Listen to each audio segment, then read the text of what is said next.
Jorge de Lima. Jorge de Lima, conhecido como o príncipe dos poetas alagoanos, foi um escritor modernista. Além disso, ele trabalhou como artista plástico, professor e médico. Pertence à segunda fase do modernista no Brasil, também chamado de fase de consolidação. Jorge de Lima teve grande destaque na poesia de 30. Jorge de Lima Mateus nasceu dia 23 de abril de 1893, na cidade de Alagoana, de União dos Palmares. Passou sua infância em uma cidade natal e em 1902 mudou-se com sua família para a capital, Maceió. No jornal do colégio, ele já escrevia poetas. Em 1909, Jorge ingressou no curso de medicina na capital baiana, Salvador. Porém, foi no Rio de Janeiro que ele terminou a graduação. Trabalhou na área de formação, mas paralelamente foi se aprofundando na leitura. Além disso, esteve envolvido com a política, sendo deputado estadual. Foi também diretor-geral da Instrução Pública e Saúde de Alagoas. Se dedicou também às artes plásticas, pinturas em telas, fotomontagens e colagens, como autoditada, participando de algumas exposições. Seu trabalho como artista plástico teve relacionado com a vanguarda artista de surrealismo, o qual se aproximou do universo unicórnio. A partir de 1930, mudou-se para o Rio de Janeiro. Ali trabalhou como médico e professor da literatura. Em 1925, foi eleito governador do estado. Mais tarde, tornou-se presidente da Câmara do Rio de Janeiro. Em 1940, recebeu o Grande Prêmio de Poesia, concedido pela Academia Brasileira de Letras. Faleceu no Rio de Janeiro, dia 15 de novembro de 1953. Curiosidade: Jorge de Lima candidatou-se 6 vezes para ocupar uma cadeira na Academia Brasileira de Letras. No entanto, não conseguiu o cargo.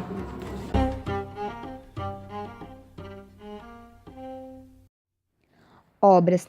Jorge de Lima escreveu textos em versos, poemas e prosa, ensaios, peças de teatro, romance e biografias, com foco na cultura brasileira. Suas obras têm como tema os aspectos sociais da regionalidade e da religião. As principais obras do poeta Jorge de Lima são Poemas de 1927, Novos Poemas de 1929, O Acendedor de Lampião de 1932, O Anjo de 1934, A Mulher Obscura de 1939, Poemas Negros de 1947, Livro dos Sonetos de 1949, Guerra Dentro do Boneco de 1950, Invenção de Orfeu de 1952.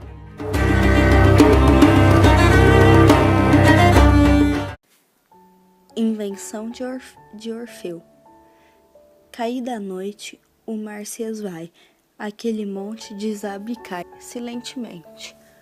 Bronzes diluídos já não são vozes, seres na estrada nem são fantasmas, aves nos ramos inexistentes, tranças noturnas mais que impalpáveis, gatos, nem os pés no ar, nem os silêncios, o sono está, e um homem dorme.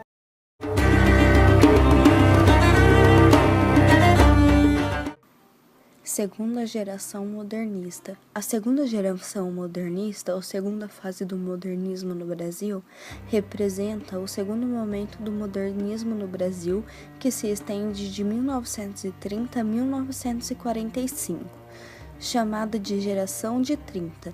Essa fase foi marcada pela consolidação dos ideais modernistas, apresentado na semana de 1922, evento que marcou o início do modernismo e, sobretudo, a ruptura com a arte tradicional. Resumo.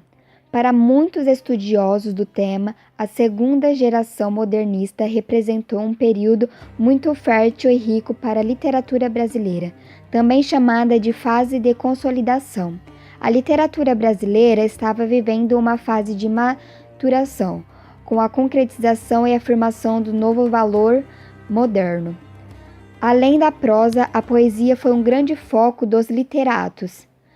Temas nacionais, sociais e históricos foram os preferidos pelos escritores dessa fase. Contexto histórico. A segunda fase do modernismo no Brasil surge num contexto conturbado. Após a crise de 1929 em Nova York, muitos países estavam mergulhados numa crise econômica, social e política que fez surgir diversos governos totalitários e ditatoriais, os quais levariam a despontar a Segunda Guerra Mundial. Além do aumento do desemprego, a falência de fábricas, a fome e miséria no Brasil, a Revolução de 30 representou um golpe de Estado que depôs o presidente da República, Washington Luiz, impedindo assim a posse do presidente eleito Júlio Prestes. Foi o início da Era Vargas e o fim das oligarquias de Minas Gerais e São Paulo, dominando de política do café com leite. Com a chegada de Getúlio ao poder, a ditadura no país também se aproximava com o Estado Novo.